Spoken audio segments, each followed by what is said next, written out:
आपके नींबू के पौधे पर अगर फूल फल नहीं आ रहा है तो मैं आज आपके साथ एक ऐसी फर्टिलाइज़र शेयर करने वाली हूँ जिसके इस्तेमाल से सिर्फ नींबू के प्लांट पर ही नहीं, जितने भी आपके खट्टे रस वाले फल हैं उन सभी पर अच्छी फ्लावरिंग भी होगी और वह फूल फल में कन्वर्ट भी होंगे। और साथ ही हमें अपने प्लांट के ऊपर कौन कौन से ऐसे काम करने हैं कि हमारा प्लांट फूलों से भरा रहे, आज की हमारी वीडियो इसी के बारे में होने वाली है। नमस्कार दोस्तों, मेरे चैनल पर आप सबका स्वागत है। जनवरी का महीना है और मेरे देखिए इस नींबू के प्लांट पर फ्लावरिंग शुरू हो चुकी है।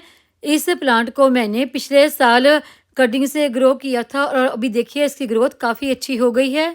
मेरे गार्डन में नींबू के अलग अलग वैरायटी के 2-3 प्लांट लगे हैं। एक में तो देखिए फ्लावरिंग शुरू हो चुकी है और इसमें अभी फ्लावरिंग शुरू नहीं हुई है। अगर आपके भी किसी प्लांट में फ्लावरिंग अभी तक शुरू नहीं हुई है तो आप मेरी बताई हुई फर्टिलाइज़र का इस्तेमाल करेंगे तो जनवरी के महीने के एंड तक या फरवरी के स्टार्टिंग में आपके भी नींबू के प्लांट के ऊपर फ्लावरिंग शुरू हो जाएगी। क्योंकि नींबू के प्लांट के फूल को फल में कन्वर्ट होने के लिए कम से कम 21 डिग्री से लेकर 30 डिग्री के बीच का टेम्परेचर और पूरी तरह से धूप की ज़रूरत होती है। आपके नींबू के प्लांट पर अगर फ्लावरिंग शुरू हो चुकी है तो उन फूलों को फल में कन्वर्ट होने के लिए आपको अच्छी फर्टिलाइज़र देने की ज़रूरत होगी।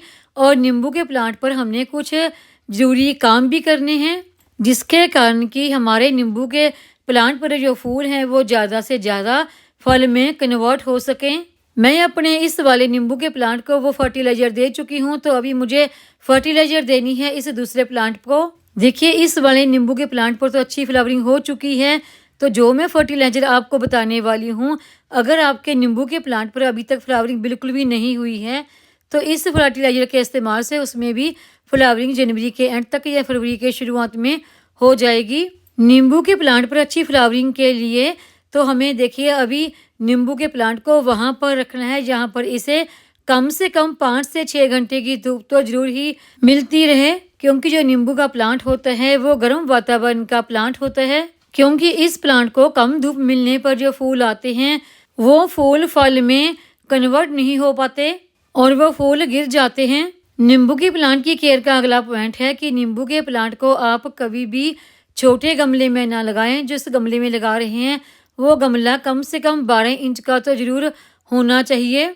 क्योंकि नींबू के प्लांट की जड़ें जब तक पूरे गमले में नीचे तक नहीं फैलेंगी तब तक इसमें अच्छी फ्लावरिंग नहीं होगी। और अगला पॉइंट आता है कि जो काम आपने अभी नींबू के प्लांट पर करना है, अगर आपके नींबू के प्लांट पर बिल्कुल भी फ्लावरिंग नहीं हो रही या अभी फ्लावरिंग बिल्कुल भी शुरू नहीं हुई है तो आप अपने नींबू के प्लांट पर हल्की हल्की सी प्रूनिंग कर दें। क्योंकि ये वक्त नींबू के प्लांट की प्रूनिंग का बेस्ट टाइम है। क्योंकि इस समय अगर आप प्रूनिंग करते हैं तो प्रूनिंग करने से जो नई नई ब्रांच निकल कर आती हैं उन्हीं नई ब्रांच पर अच्छी फ्लावरिंग होती है। और अगला पॉइंट आता है, अगला काम जो आपने अपने नींबू के प्लांट पर इस समय करना है वो है नींबू के गमले की मिट्टी की गुड़ाई करें। और गुड़ाई करने से जो ऊपर छोटी छोटी सी काफ़ी सारी एरिया रूट निकल आती हैं उनको हटाते रहें साथ के साथ। क्योंकि जब ये रूट काफ़ी ज़्यादा बढ़ जाती हैं तो इनका जाल सा बनने लग जाता है और उससे प्लांट की ग्रोथ रुक सी जाती है और उस वजह से भी प्लांट में फ्लावरिंग नहीं हो पाती है। गुड़ाई करने के बाद मिट्टी को 2 से 4 घंटे के लिए छोड़ दें ताकि मिट्टी अच्छी तरह से सूख जाए। और अगला काम जो आपने इस प्लांट पर करना है वो है इस प्लांट को न्यूट्रिशन से भरपूर फर्टिलाइज़र देना। क्योंकि जब प्लांट में फ्लावरिंग होती है तो उस समय इस प्लांट को न्यूट्रिशन से भरपूर फर्टिलाइज़र की ज़रूरत होती है। इस समय आपके गार्डन में जितने भी सिट्रिक यानी कि खट्टे रस वाले फल हैं उन सभी को आप न्यूट्रिशन से भरपूर फर्टिलाइज़र देते हैं तो इससे आपके प्लांट की ग्रोथ भी अच्छी होगी और उसमें फ्लावरिंग भी अच्छी होगी और वो फूल फल में कन्वर्ट भी होंगे। इस समय जो नींबू के प्लांट में हमने फर्टिलाइज़र देनी है वो आप बर्मी कंपोस्ट या फिर गोबर की खाद ले सकते हैं। अगर आपका गमला बड़ा है, प्लांट बड़ा है तो उस हिसाब से फर्टिलाइज़र ज़्यादा दे सकते हैं। तो मेरा ये प्लांट छोटा है, देखिए तो इसमें मैंने 150 से 200 ग्राम के बीच ये फर्टिलाइज़र ली है। ये खाद प्लांट की ग्रोथ को बढ़ाती है क्योंकि इसमें NPK की भरपूर मात्रा के साथ साथ बहुत सारे पोषक तत्व भी पाए जाते हैं। और इसमें दूसरी यानी कि अगली फर्टिलाइज़र जो हमने लेनी है वो है ये बोन मील।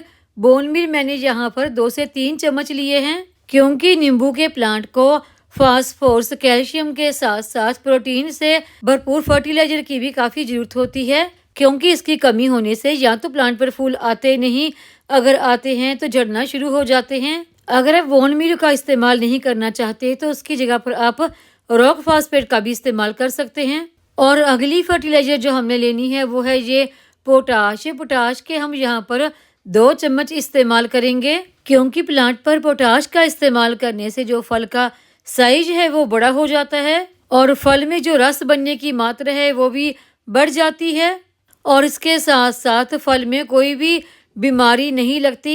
सभी फर्टिलाइज़र को अभी हम कर देंगे बीच में मिक्स और इसमें कर देंगे वाटरिंग। प्लांट में जब फ्लावरिंग होने लगे तो पानी का खास ध्यान रखें। गमले की मिट्टी बिल्कुल भी सूखी नहीं होनी चाहिए, नहीं तो जो फूल आएंगे उनके डंठल कमज़ोर होंगे और वो जल्दी ही गिर जाएंगे। और अगला काम जो आपने अपने इस प्लांट पर करना है, जब आपके प्लांट पर फ्लावरिंग आने लग जाए तो आपने किसी भी इंसेक्टिसाइड का प्लांट के ऊपर स्प्रे नहीं करना, क्योंकि स्प्रे करने से जो पॉलिनेटर हैं वो नहीं आएंगे तो प्लांट पर पॉलिनेशन नहीं होगी और इस कारण फूल फल में कन्वर्ट नहीं हो पाएंगे। जनवरी के महीने में इन सभी खादों को आप अपने प्लांट्स को देते हैं और सभी काम जो मैंने आपको बताए हैं आप अपने नींबू के प्लांट पर और जितने भी आपके गार्डन में सिट्रिक एसिड यानी कि खट्टे रस वाले पौधे हैं उन सभी को ये फर्टिलाइज़र देते हैं तो जनवरी के एंड तक या फिर फरवरी तक आपके प्लांट फूलों से भर जाएंगे। उम्मीद है आपको ये आज की जानकारी की वीडियो पसंद आई होगी। वीडियो पसंद आई हो तो वीडियो को लाइक, सब्सक्राइब, शेयर और कमेंट जरूर करें।